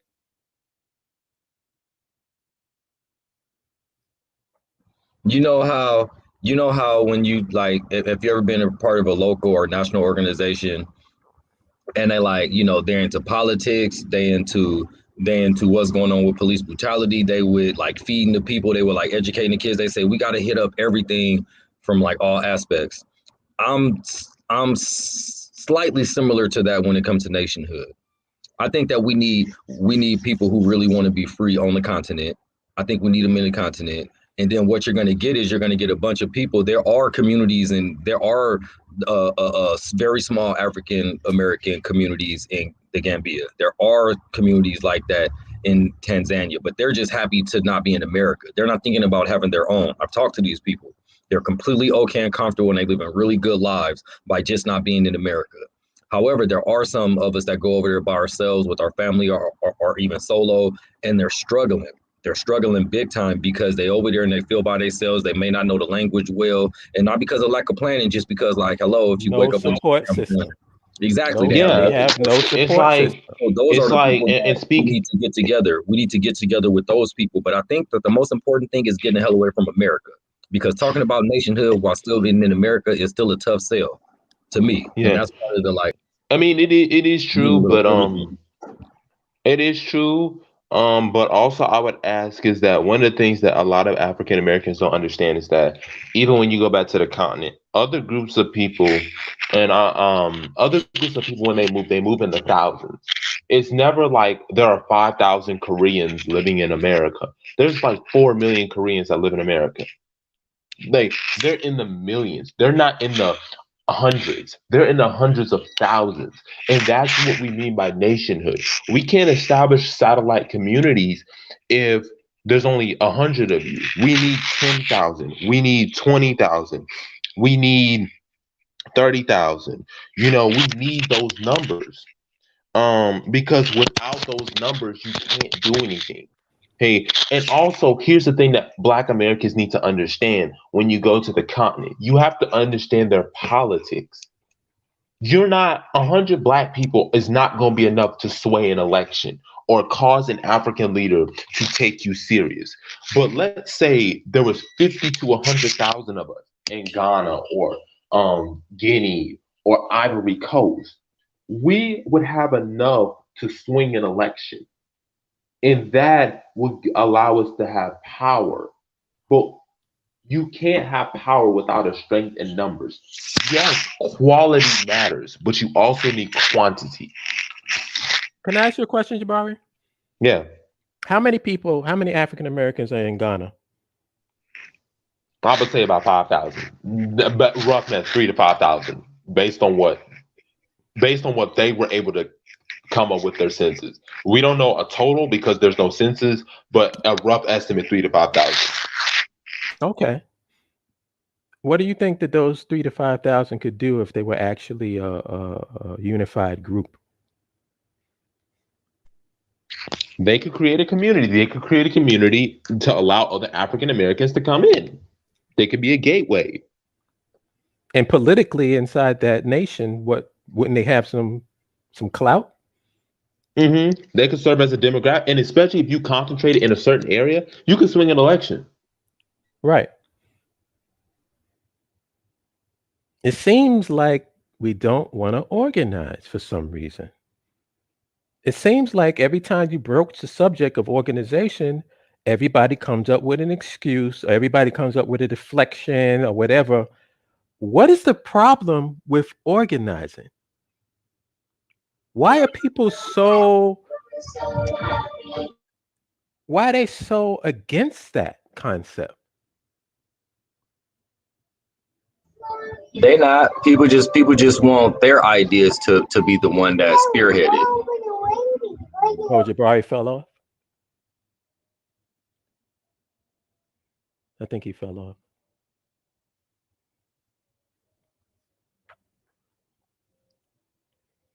Yeah. We need to do what we need to do is get economic control, not politics in the first instance. No, what we need, and peace, James Overton. No, what we need is to form a we. We don't have a we to do anything. That's been my point this entire live stream. We keep talking about what we need to do, and we keep talking about all these strategies and tactics and whatever without any organized group. No organization. I want to hear what James Overton and Dave East is talking about. You saying the Zulus are helping you organize them for economic independence. What is that looking like? What are you doing? I don't know if we want to send them the link or if you could explain it briefly. And then Dave East also said that he has a solution for the organization financially to be well. I want to hear your ideas if you can. What, for the BAIO to be financially well? Well, Davies has said something about like black people as a whole. I don't know. I'm asking. Well, I didn't see I don't think I saw the question. He was talking about the Zulus are allowing him to organize them. He's talking about how the Zulus in South Africa are organized for economic independence. And Davies was talking about something. Davies was talking about something different though. It's two different people, James and Dave. Yeah. But give them your email address, y'all. All right. You can email umojainblack@gmail. That's umojainblack@gmail.com. That's umojainblack@gmail.com. Please, because I would love to hear it and I'll share it and maybe we could do a show talking about that. I'm totally down with it. Like I don't think my baby is going crazy. Yeah, I don't think any idea is a bad idea. You know, all of them might not be able to implement them, but I'm willing to talk about anything. What's up, big brother? But to everybody in the chat, to add to what 66 Savage said, only a couple thousand African Americans went to Liberia and they were able to build that country up because they were positive, skilled, and organized. And that's the point that like I keep emphasizing to people. The reason why Liberia was not powerful enough was because they didn't have a massive influx of African Americans to Liberia. It was only 14 to 20,000. And I did a video that wasn't even a 0.1% of African Americans. If 140,000 had shown up, or 200,000, or 1 million, Liberia would be off the charts. Superpower. Facts. And people were aware of that. That's why the British stopped us from going to Liberia. That's why when Garvey established links with Liberia, the British and the French threatened to invade the country. Same thing with Martin Delaney in Nigeria. For those who do not know, Nigeria, African Americans had actually negotiated with the Igbo chiefs and different Nigerian, not chiefs, I don't like that word, Nigerian kings, and the British demanded that those Nigerian kings resign that land because the British missionaries saw us as a threat. That shows just the power that we had if we would have came in numbers. That's why Liberia was not the super industrial power, was because not as much of us came. And yet they were able to build that country up with just 14,000. They were able to build another republic called the Republic of Maryland with only 2,000 to 3,000. Mm-hmm.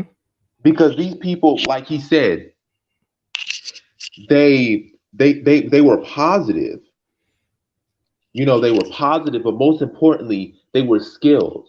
You know, I don't think y'all are aware of this, but the first major American Black Baptist missionary went to Liberia. The first one of the few black daguerreotypists, which were black people who took pictures, and they were rare, few and far between. He went to Liberia. The first black psychiatrist was born in Liberia. So they understood the roles that they were doing. The first black president of an American college went to Liberia because they understood what they were a part of. They understood that they were the builders of this nation. They saw it as bigger than themselves, and they were slaves in the 18th century. You mean they didn't ask what the nation was going to do for them? Nope, they didn't ask that. They were desperate to get there. I don't think people understand. People went broke trying to get over there. People sold their properties. People were willing to give up everything to try to go back because they saw a future there. They saw hope. They saw prosperity. And so what 667 says, it means a lot and it hits close to home. It really does. Mm-hmm. Also, this whole thing about people bringing in negative American mindset over to the continent, how many of these people do you think is going to get passports? Some of these people haven't even left their own city. You think they're going to go get an international passport and go overseas to do what they're doing here? I don't think so. Those people are going to be right here. Now, will there be some people with negative mindsets over on the continent? You damn straight, because we went to Rwanda with one. So it ain't impossible.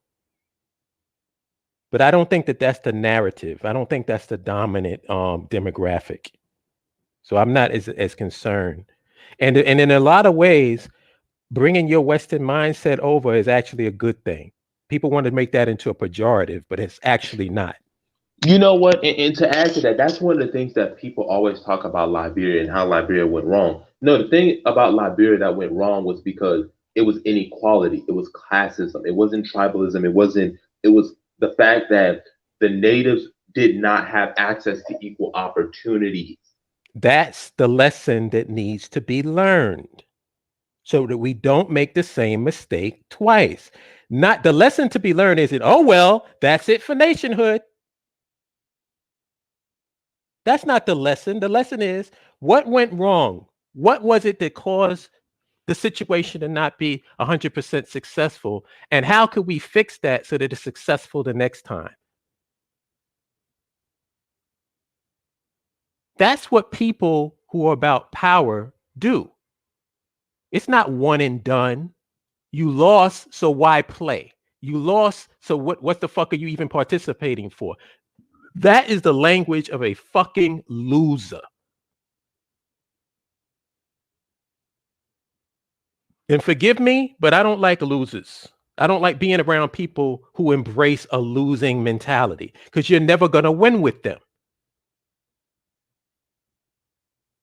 Oh, and can I say this? I just want to say this while I have the mic. I want to tell y'all how much I love my brother, Minister DeWood, because I was asleep during the live stream that he did, but then when I woke up, I said, well, let me check it out. And I listened to the whole thing. And he dedicated the live stream to me, which I was very honored by that. Like that made me smile. And I can't express how much I love this brother. I really can't. But spiritually, we're literally must have came from the same mother. I don't know, but we were meant to be in communication with each other and coming up in this BAIO struggle together. And I'm just proud to know him. I'm proud. Please listen to that last live stream because he absolutely destroyed it. Please do. I listened to I had listened to Minister DeWood just when he was ending the live stream. It was like a minute or two before he ended the live stream. I just posted something in, and But yeah, I went back and he was off the charts. He was speaking the truth. Yeah. He was speaking so much facts. Yeah. And see, this is why I love the fact that I can speak to Jabari, I can speak to Dawood, I can speak to Dundada, I can speak to people that are in the skill trade, people who actually walk the walk. They're not just talking. You know what I'm saying? They know what nationhood is. They know what the process of nationhood is. They know what the process of building is. If you go to the BAIO archives, you'll see an interview with me and Dundada where Dundada breaks down how to build, like the actual construction that goes into nationhood. It's right there. It's on the channel. And Dawood made a suggestion that him, Jabari, and Dundada do a live stream. I'm on my hands and knees begging that shit happen soon. I need that in my life.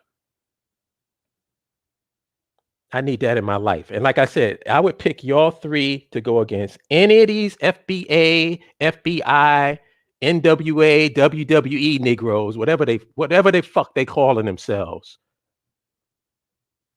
I would pick y'all to go against them and stomp them into the fetal position. It wouldn't even be close. It wouldn't even be close. And maybe that's what we need. Maybe that's what the people need. Like everybody wants to make me out to be some fucking center of attention. Man, I tell you, listen, there's so many brothers inside the BAL who are way more intelligent than me and way more skilled than me. And I'm proud of that because I learned from them. I'm not some blowhard. I'm not no fucking geopolitical pundit. I'm not no cultural critic.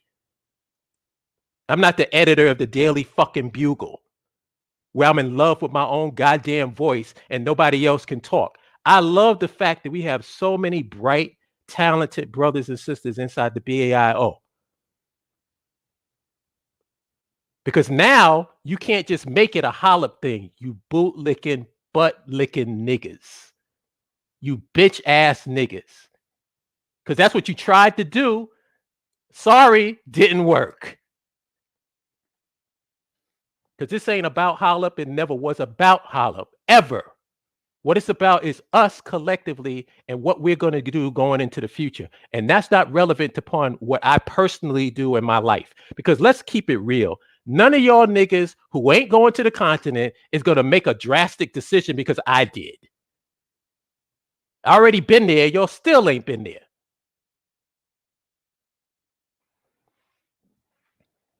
So that's all I want to say. I just want to give love to Minister Dawood. Please listen to that live stream that he did. I'm going to repost it on my page in case. I posted it on my page on Holism's Haven and everywhere that I can think of. So all you got to do is click on a link and listen to it.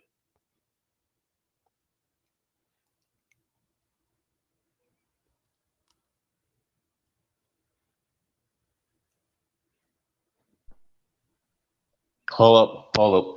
They coming after you, but like you said, you got people in the BL who are smarter that listen. If you think hold up is a nightmare, wait till you get a hold of some of us. Oh, they don't know, son. They don't know. They don't have no clue. And I understand. It's like y'all seen the bullshit that I got this weekend. I understand that what you're doing is you trying to get my attention because it's sort of like a backhanded compliment because they seem to think that by attacking me or coming after me, if I engage with them, that they get something out of that. And it's like block, delete. What's the point? What's the point? What are you doing? This is not about me, man. This is about us. It's about our people. It's about what are we going to do going into the future as a people. And to add to that, notice how us as the BIO, we don't do childish antics. We don't. You remember that messages you were sharing with us, Hold Up? We don't do stuff like that. The BIO. We don't do childish behavior. We don't do ad hominem, straw mans, attacking people. Thing. We don't do that. We're grown men. We are grown women. We are adults. We have mature and intellectual conversations. productive conversations. Conversations that require you to think and analyze, not conversations that are irrelevant. Because you notice, right? You notice how these, these do it right here, these Hebrew Israelites, whatever you want to call them. I'm a more Cherokee, right? Right. No, these people, most of the time, they're not in any field that's significant. Notice that. Notice how they're not radiologists, they're not microbiologists, they're not nano engineers, they're not civil engineers, they're not none of that. These people are just talking heads. They don't have no skills. These are people where if you cut them off from the internet, they would be utterly worthless.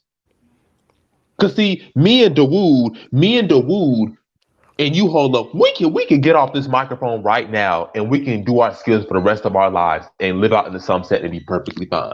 We Exactly. good. Exactly. We got skills. But y'all who don't got it, who don't understand how things work, you gonna be the one who's struggling. Yeah, didn't you say that somebody said something about they were trying to give an explanation of nationhood, and they said that a part of nationhood is ministry or something? Don't start this. Yeah. Don't Yeah. start this. And like these They are the said- people that we listening to. This man was talking about we are the children of Leo, and one of the major aspects of nationhood is ministry, and we need to worship the Torah. And Umoja was going in on it too. And it's just, this is what we're talking about. People who don't know what nationhood is just be co-opting lingo, but don't care about definition, words having meaning. They just utter like irrelevant stuff. Ministry. And if you What? ask these people, what is it that you do, brother? Just ask them. What do you do? What's your skill set?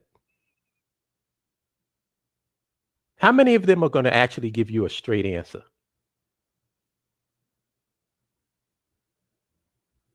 How many of them? How many of them actually have a skill set? How many of them actually have a career outside of them being a black talking head? Like you said, Jabari, you can take your skills and go anywhere and be happy for the rest of your life. Minister Dawood, like I always say, Minister Dawood, I wanted Minister Dawood in Rwanda so bad because I know if Minister Dawood went to Rwanda, he wouldn't have to worry about anything for the rest of his life. I know for a fact, if I had the money, I would give him that ticket today. That's how confident I am in his ability to go over to that country and thrive and prosper.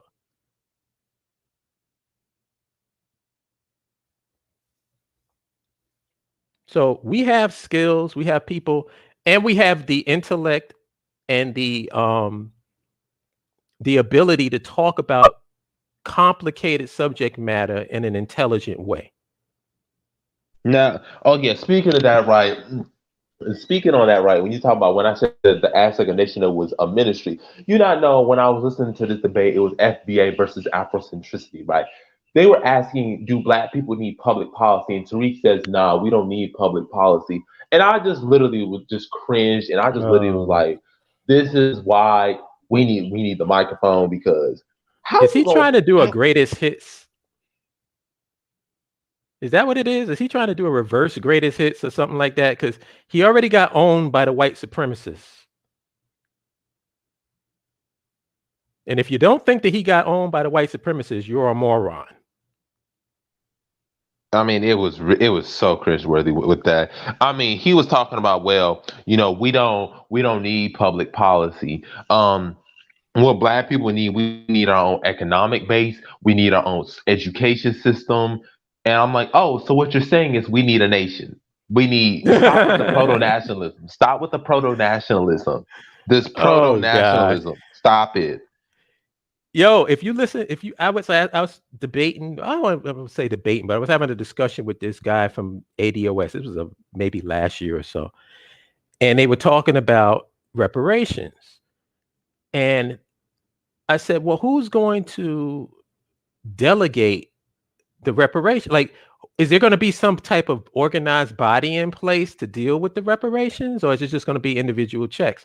And he went through, no, it's going to be this department of this and this and that and whatever. And I said, oh, so you mean a government? That's what you're saying? So why are you against what we're talking about?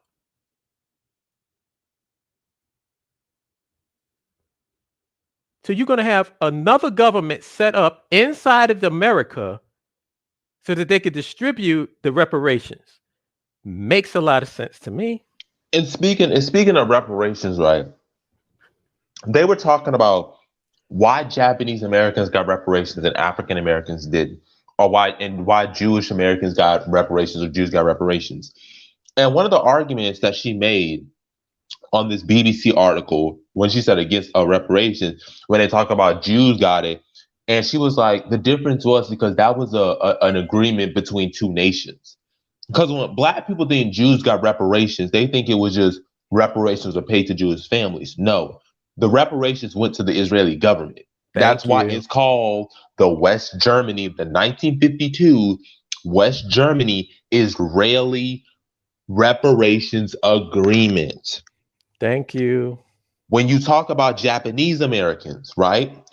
Japanese Americans got reparations, $20,000 each. But here's the thing, Hall, they will not tell you. Only 120,000 Japanese Americans got it. There were about 500,000 to 1 million Japanese Americans living in America at that time. Mm-hmm. So we're talking about less than 10% of Japanese Americans got reparations. And they were small in number, 120,000, and they only got paid 20,000, which was $1 billion in money. This is what we're talking about. People who don't know the logistics of how things work. And it's like what Vic's question is, do they know what public policy entails? No, they don't. I've actually taken a public policy class when I was in South Africa, when I was at the University of Johannesburg. Hence, like I said, my credentials is already right there. We had to write a public policy. And the thing was, you had to have a problem. You have to say who is going to benefit, who's not going to benefit from it. What's the cost benefit analysis? You have to do all of this stuff. This is what public policy is.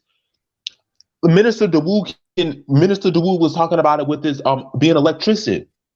You got to have the national code. That's public policy. Mm-hmm. Power lines. You can't build something by a power line. You can't build homes by a nuclear power plant. There's a certain number of parts per million that something is allowed. And that's public policy. Not we can do it right here. Case in point, Texas. You deregulate everything. You cut them off from the nation's power grid, and then what's ended up happening? People got no heat. They have no running water. People are dying of carbon monoxide because they don't know that, having your car on in the house releases carbon monoxide. But this is what happens when you don't know public policy. But see, once again, this requires skilled individuals. And that's why we be having these conversations. We have these conversations because do you know what it takes to run a nation? Please go watch the video that I did last week, developing the right mindset. What does it entail? You have to know what public policy consists. This is one of the questions that I asked. What is a developed nation? What does this stuff mean? You have to know what it takes to run a government. Because if you don't have the know-how, you're going to be right back to where you are. And I'll break it down into even more layman's terms in case that went over people's head. What's the difference between a landlord and a tenant? The tenant is only concerned about what's going on in their apartment. That's their realm of responsibility. The landlord, on the other hand, has to be concerned with what's going on in every apartment, what's going on in the hallways and the common areas, what's going on with the sanitation, what's going on with the building codes. His realm of responsibility increases because he's an owner. And this is the reparations problem. Are you looking at reparations from the perspective of a nation? Or are you looking at reparations from this perspective of an individual? Because that's going to determine how you even view reparations. Are you viewing it in a proper perspective? Ronan brings it up another point. Something that you do in transportation and transportation engineering. You know, what's the super elevation of the road? What material is allowed on this road that doesn't create enough stress where it fractures? This is what we're all thinking. But see, when you're an engineer, when you're an electrician, you have to think this way. Because Minister Wood can tell you the same thing. If we do something wrong, we can lose our license, we can get sued, and we can go to jail. See, right. what these pro-black people talking, if they scam some people out their money, most of these people are not like lawyers and things, so they don't know the rules and regulations, but they can get away with it. Okay? We're dealing with certified clients, clientels, businesses. We're not dealing with people who don't know what they're doing or don't know how the system or law works. We are dealing with people who are professionals. And if we get something wrong and that building collapses or that electric circuit is short and it lights up and it sets it up on fire, we gotta pay the damages. We are possibly gonna get sued and we can go to jail for possible loss of life. This is how serious we treat things. So when people wonder why I take stuff so serious and why I outline everything, is because I want people to know that when they trust me, they can trust me. Yep. Yep. And don't you want, as an intelligent individual, you should know that you can't build a bridge. You don't know what it takes to make a highway. You don't know. Don't you want professional people that are skilled in this particular trade or whatever industry that we deal with? Don't you want those people involved? Or do you want a black talking head involved? With no skills, no licenses, no nothing. Just a bunch of fucking talking mouth. This is why the direction of not even dealing with these people is the wisest part, because they have their following. There is not one Tariq Nasheed follower. Like, you could, after all this, somebody could hear this and still say something like, well, it's prophecy that we're gonna die or some shit like that. Like, seriously, we could laugh, but somebody will literally just say something like that, probably that exact phrase, it's prophecy. You know what I'm saying? Or something like that, or all this stuff that we've saying, all these Jews that was dropped in here, and somebody will say, but this our land right here.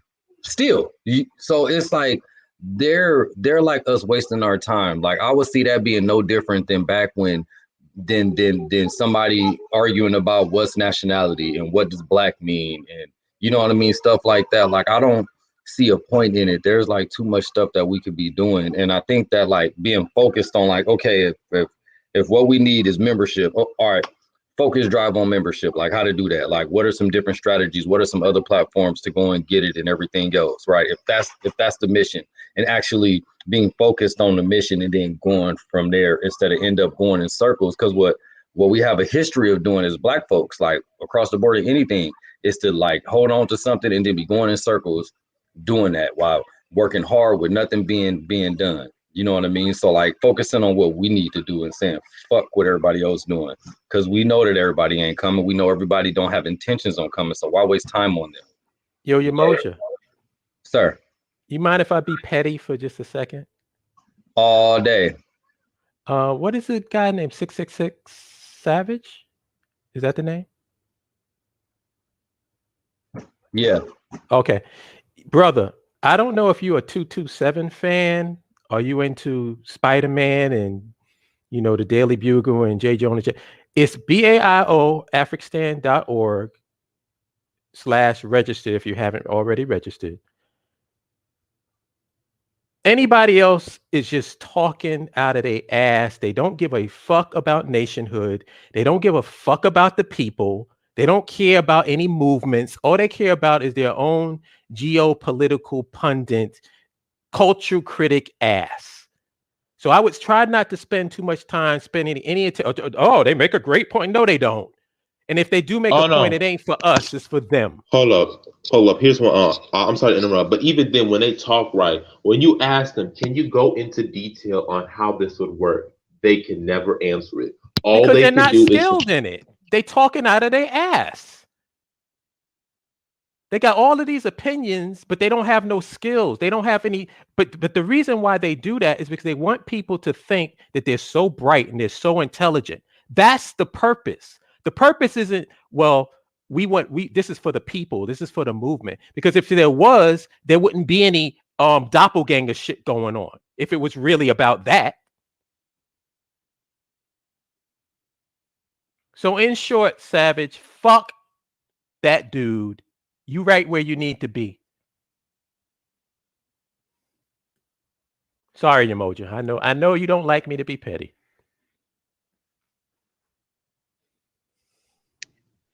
Oh, by the way, one last thing.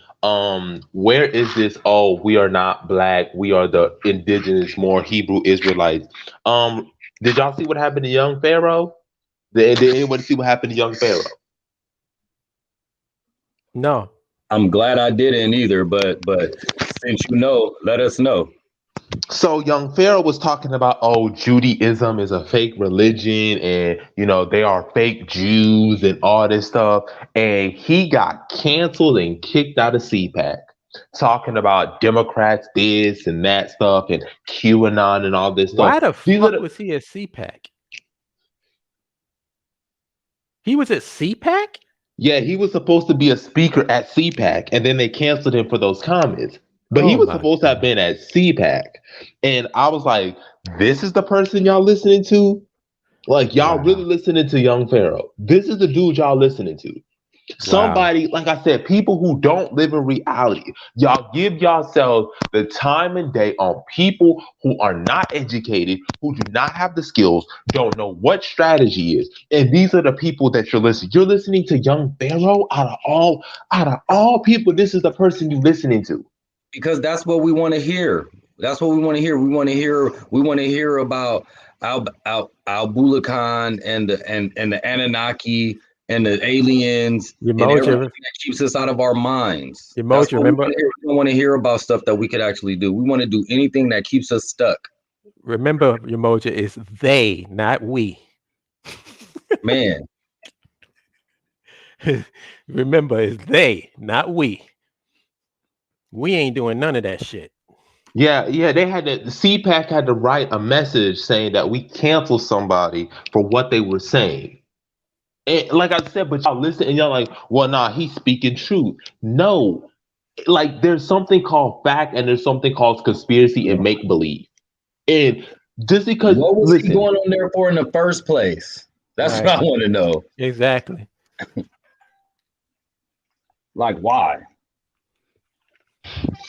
Well, they got hustles. The GOP, there's a lot of money to be made from black people talking, like who's right wingers and talking shit about black people. There's a lot of money made. The Larry Elder, the Herschel Walkers, the Burgess Owens. Oh my God, these people make me cringe, bro. Yeah. Like it's cringe. I call them the black people ain't shit demographic. That's what I call it. Black people ain't shit demographic. There's a lot of money to be made if that's your talking point. They will put you out there. And my thing about it with these so-called Hebrew Israelites, right? And these so-called saying they're the real Jews. Wouldn't you be in Israel by now? Wouldn't you have established Israel? They are living in second and third class citizens. They there. It's prophecy. Y'all chill, man. It's prophecy. Where do these people's logic come from? Like, I wonder, how does this logic get in somebody's head? Because you say that Judaism is a fake, even though it's been there for thousands of years, and Christianity was a product of Judaism. That's why you've heard of the word Judeo-Christian before, even though Christians and Jews have been wars for centuries. But still, like, what? Like, I don't understand, like, Maybe because our level of thinking is just baffles us how people can think this way. Like it just. Like Vic Shepard says, if CPAC cancels you, damn, he's right. Because they let any mouth-breathing right-wing moron get on the mic at CPAC. So if you can't even speak there,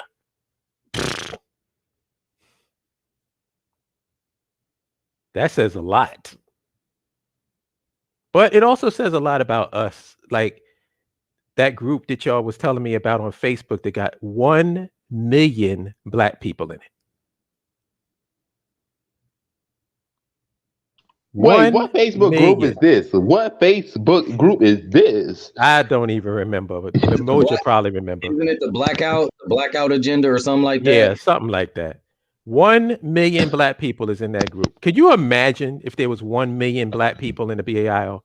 Oh my God! It would be ridiculous. Oh my God! We wouldn't even be doing this live stream right now. We would have organizational structure, departments,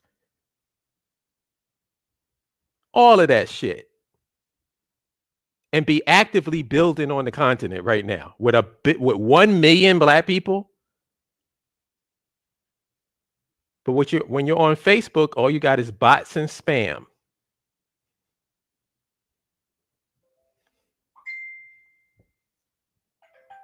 Unbelievable, man. Any closing remarks? Because I know we're past 2 hours, and I know that like y'all we got like things. I don't want to go too long, but if there's anything, we should end it now. We should end it now. I think we said about enough for this particular topic. Ronan Black says, when you have streets and highways in a nation, traffic studies and traffic counts are needed to determine and break down which class vehicle types are on the road. Another skilled laborer. I'm so blessed to be around you, brothers, man. I keep singing y'all praises and thanking y'all because y'all give me some strength. You give me some gasoline. You let me know that this is not some hopeless situation. I never get around y'all and feel a sense of hopelessness or feel like nothing can be done. I never feel that way whenever I leave a conversation with y'all. So I just want to thank all of y'all for that. I say ditto to that, like big time. That's why I'm increasingly detaching from any social media conversations about anything Black that's not at least involving going to for anything. Like even if you just want to go visit, like cool. Like at least you think, you know what I'm saying? At least you thinking about doing some stuff. But all that, another person got killed by the police, another vigilante murder. It's like, okay, yeah. What? All y'all 50,000 militias and Black Power groups, and these people gonna still walk around. So I'm not into getting myself mad anymore. I'm not hurting my own feelings anymore. I'm not signing up for my own feelings to be hurt. That's stupid to me now. I'm rubbing off on you. I'm rubbing off on you. I love it. I want to talk about some stuff that's encouraging to me. I want to talk about somebody just now sent the visa application in to go visit an African country. I want to talk about some shit like that. Not how bad America is, nigga. I know. I've been here. I'm rubbing off on you, Moja. Thank you. My last statement is, I'm done with those people who are doing all this revolutionary talk, and this is what America and this is what other groups do to us. Stop posting stuff that makes you feel good. I'm tired of this feel good politics. I want to see stuff. I want to see tangibles. I want to see my nation. I want to see my buildings. That's what's gonna make me feel good. Not you talking. I don't need you just constantly running your gums, okay? You might get gum disease the way you talk. Goodness. You might give us gingivitis. Hell, the way you talking, your mouth could do more damage than Muhammad Ali could. It's spitting out so much toxicity. So if that's all you're gonna talk, I have no interest. I don't care. I just scroll past your post because you have nothing to bring to the table. And y'all keep talking all this stuff, but then once you get a Nick Cannon or a Young Pharaoh, because y'all want to do these conspiracy theories and stuff that makes no sense, and you get called out on it, then you get mad. No. You need to be realistic. Stop this feel-good politics. Stop this feel-good talking points. No, you are not indigenous modes. No, you're not Hebrew Israelites. No. Or maybe you are, but we damn sure ain't. And we're not entertaining this foolishness no more. So if you want to do that foolishness, you deal with the consequences, but we not. Because unlike us, we think strategically, we are wise, and we're not foolish. So that's all I got to say on that remark. Let the church say amen. And yo, Yamoja. What up, though? I'm rubbing off on you, brother. Man, listen, already, bro.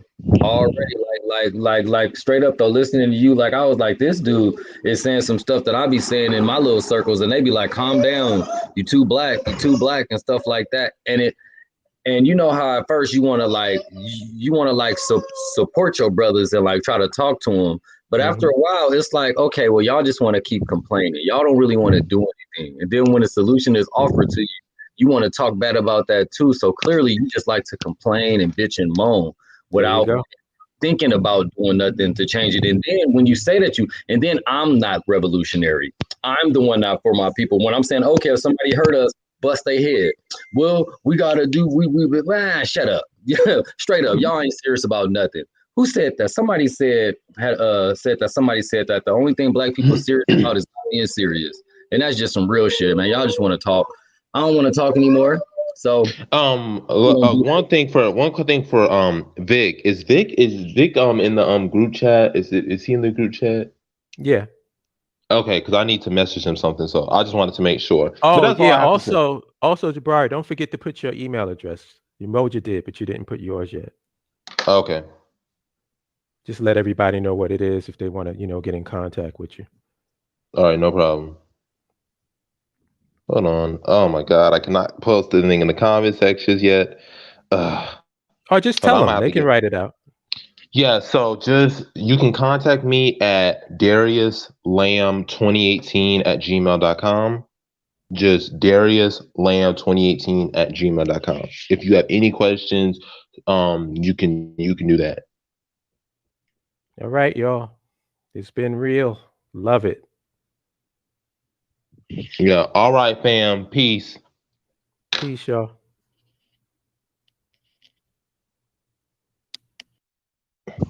Peace with it.